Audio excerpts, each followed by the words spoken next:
acadêmicos da nossa especialização de perspectivas de ensino de história.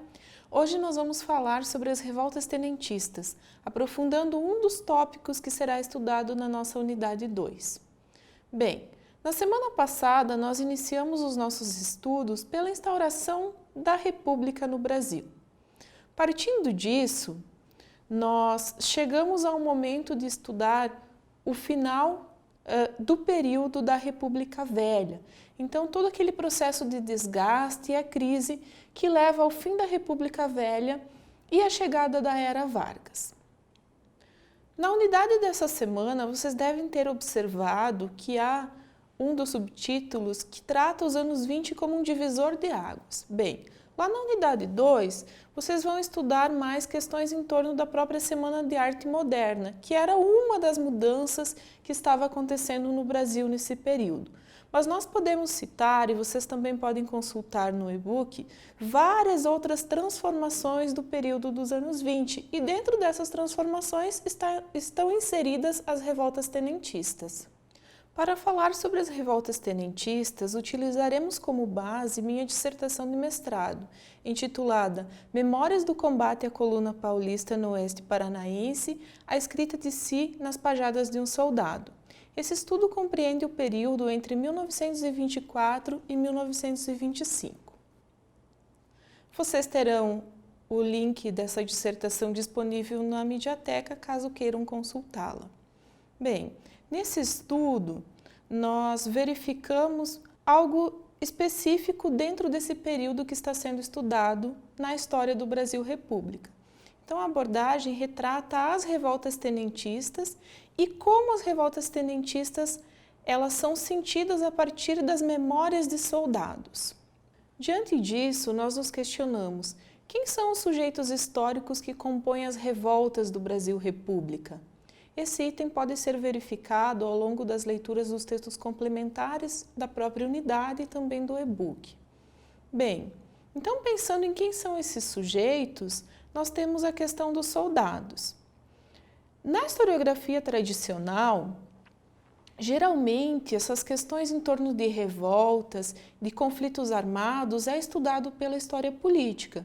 E nessa dissertação, então, eu faço uma proposta um pouco diferenciada, estudando as revoltas a partir da história cultural e pensando a inserção dos indivíduos, dos sujeitos que estavam à frente dos campos de batalha nesse processo político.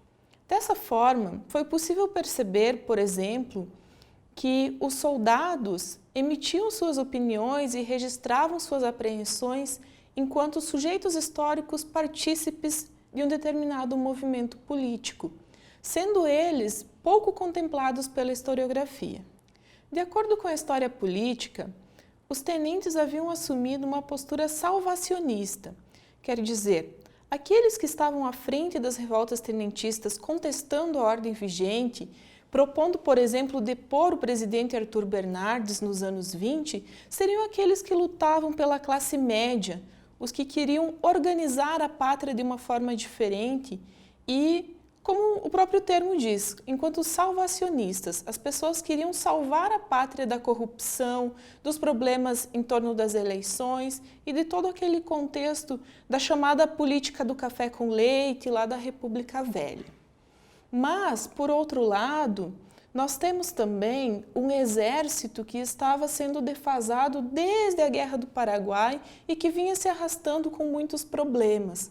Portanto, para além dessa interpretação, dessa postura salvacionista, com os relatos de soldados, é possível avançar em direção a uma compreensão diferenciada, entendendo, por exemplo, que para além de salvar a nação, o exército buscava salvar a si mesmo. Nesse sentido, os próprios soldados fazem uma crítica à falta de estruturas do exército. Foi possível localizar, por exemplo, fontes do ano de 1924 que indicam que soldados eram recrutados sem ao menos fazer uma prova de tiro, porque não havia material disponível para que eles passassem por uma determinada seleção. Então, o que nós podemos concluir disso? que o contexto político era tão tenso e uma das formas de buscar melhorias e de intervir no processo político era através da luta armada, que o próprio recrutamento de soldados acabava não sendo algo tão sistemático como nós tivemos em outras épocas. E sim a própria necessidade do governo de engrossar as fileiras dos soldados legalistas fazia com que esses fossem buscados sem critérios maiores. Normalmente é mais comum que a gente encontre sobre as revoltas tenentistas ou quaisquer outras relatos dos comandantes, sejam eles de qualquer dos lados do enfrentamento. No caso das revoltas tenentistas, há vários estudos que tratam, por exemplo, dos comandantes revoltosos ou do próprio Setembrino de Carvalho, que é um exemplo de um dos comandantes legalistas. Mas, a partir do olhar dos soldados, nós podemos ter outras apreensões, como, por exemplo, os próprios legalistas questionam o exército. Nesse sentido, nós vemos que o soldado raso, ele também é um sujeito histórico imerso nesse processo. E ele não é simplesmente uma massa de manobra que está aí cumprindo as ordens do seu comandante. Ele vai também interpretar o processo que ele está vivenciando e, por vezes, mesmo lutando a favor da defesa da legalidade, no caso, a manutenção do governo de Arthur Bernardes, mesmo assim, ele tem um olhar crítico em relação àquele processo histórico que ele está vivendo e, estando inserido junto com os soldados legalistas, mesmo assim critica o exército, o qual ele aparentemente defende no campo de batalha. Essas críticas podem ser percebidas em alguns trechos de relatos, onde um soldado legalista, por exemplo, questiona: contra o que eu estou lutando? Contra quem eu estou lutando? Afinal, nós podemos perceber que são pessoas de um mesmo segmento social que vão se enfrentar nos campos de batalha. Ou até mesmo Luiz Carlos Prestes, quando escreve que as revoltas tenentistas colocam irmãos contra irmãos. Esse tipo de expressão nos mostra o seguinte: havia uma consciência de que era um grupo igual, lutando contra si mesmo, mas e a dimensão política disso? Como que nós podemos observar a relação dessas questões mais localizadas, da expressão dos soldados, da expressão dos comandantes dessas revoltas, com a relação do cenário nacional? É interessante que vocês deem uma olhada nesse estudo, afinal de contas ele se passa no cenário do Oeste Paranaense. Esses enfrentamentos dos quais eu mencionei, em grande parte, ocorrem no vilarejo de Formigas, em Catanduvas, numa região que está relativamente próxima aos nossos polos de educação à distância.